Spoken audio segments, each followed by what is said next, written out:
He had history, he struggled, he worked with many different people, some not on the side of Sonic. He had a large character arc and ended up being an equal to Sonic. You could play Shadow in an adventure, and as long as you gave him something to do, it would work, and it could be interesting. Now, everything that made Shadow himself has been lost, as if his own creators got amnesia when the Flame of Solaris went out back in 2006. This can still be changed. All Sega needs to do is look back at what worked and learn from it. That was where Sonic went wrong with Shadow the Hedgehog. They completely misinterpreted the character and overlooked his unwavering resolve and commitment to his promise.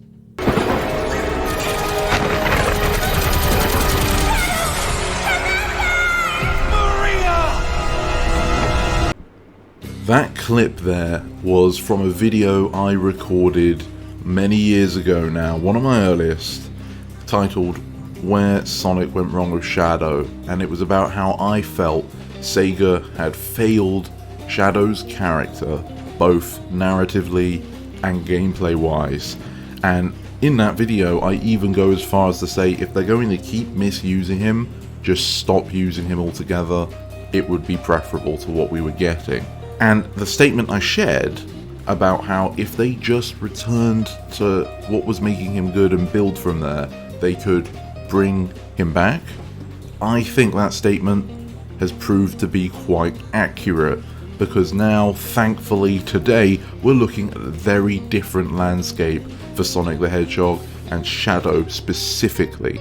This year of Shadow has actually delivered, which is something I don't think many of us were expecting to say when we first heard of it. Shadow is now being featured as a more intricate character with more depth and less relying on tropes that didn't even belong to him in the first place. With the Sonic movie coming up at the end of the year, we know very little, but from what we've seen of Shadow, it seems they're going to do his story justice in that he has a tragic origin story that has affected his viewpoint, but it doesn't completely determine his behaviour, as in he's not going to be just hateful for the sake of it without a reason, and he might be able to be reasoned with later on down the line. But honestly, that's the smallest part that I'm interested in, because Sonic X Shadow Generations is offering us a more game-accurate exploration to the modern Shadow, who is the one who's been ruined for the last decade. And I've also just seen the first of the Shadow promotional anime, in which once again his true personality seems to be highlighted, where he's thoughtful, serious, and determined. Whilst all of these features focus on Shadow, I do think it will improve the Sonic series as a whole, because Shadow's emblematic of what the series was trying to be before they completely changed direction after getting a lot of criticism over the years. And that is a world with these funny and cool looking characters that take themselves pretty seriously while still having fun. That's something we lost, but Shadow can bring it back because he was born with a story, unlike most of the other characters. If you separate the story from Shadow, he loses a lot. So he excels in games, or just stories, where there's an actual deep narrative with many dips and turns. If he's in something that's bland, he's got less to work off of. And the problem is, not only did Sega move to more simple and bland stories, but they also wanted to remove as much backstory as they could. So we got a Shadow who had nothing left apart from being a rival to Sonic, which really watered him down beyond where he should have ever gone. With Sonic X Shadow Generations, he is now a focus point character, not of a small side mode, but of his entire portion of the game, just like he used to be.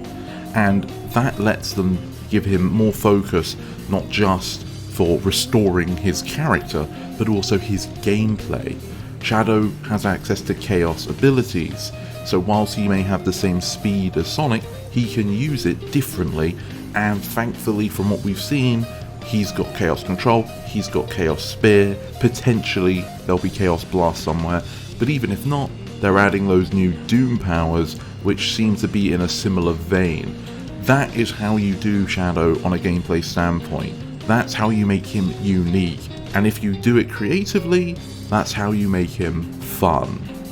Honestly, when I first heard that the next game was a remake or remaster of Sonic Generations, I was not super excited. Yeah, they had Shadow in it, who was my favourite character, but he's been ruined for years, and Generations is a game I'm very lukewarm on. I think it's just an okay game. Yeah, it's got lots of nostalgia, but the story and the gameplay are a little subpar in my opinion, which leaves me to just be okay on the game.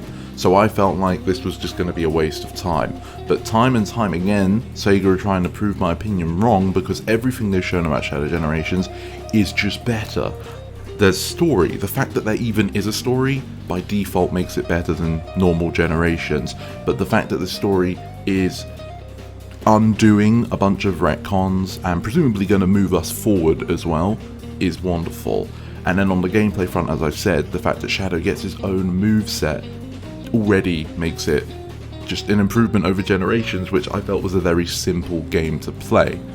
And it's a little weird to think about, but a lot of Sonic players these days probably never experienced or went back to the time where Shadow was actually good as a character or to play as without just being a Sonic clone.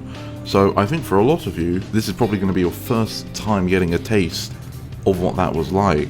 So hopefully that's an enjoyable experience. But for someone who was around back then and then has been missing that absence, this is probably the most hopeful I've been of the Sonic series since around Sonic and the Black Knight.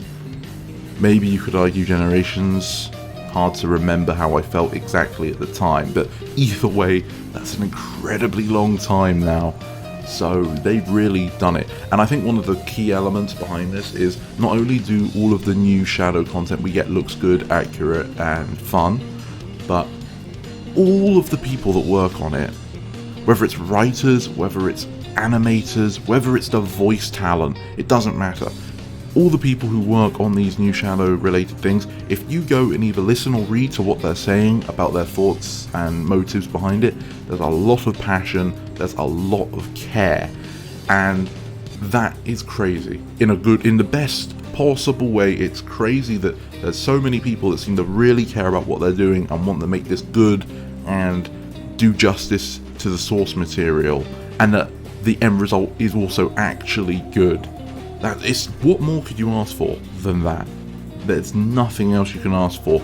People trying their best, trying to honour what's come before them, trying to make something new that's good, and succeeding on it. Even if it's not precisely what you want to the finest of details, you can't really ask for more than what we're getting.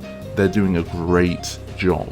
An absolutely fantastic job. All I could hope is that after this point, we move forward strong with this direction. One criticism I want to touch upon though, that is a fair one to have, is that some people feel that all of these efforts, as good as they may be, are ultimately actually a failure and not a sign that things will be better in the future, because it's all relying on things of the past, and that it's a misunderstanding that Shadow is locked into the past. But I actually think that criticism is a short-sighted misunderstanding of what's actually going on here. Shadow, as I think a lot of us can agree, has been ruined for years.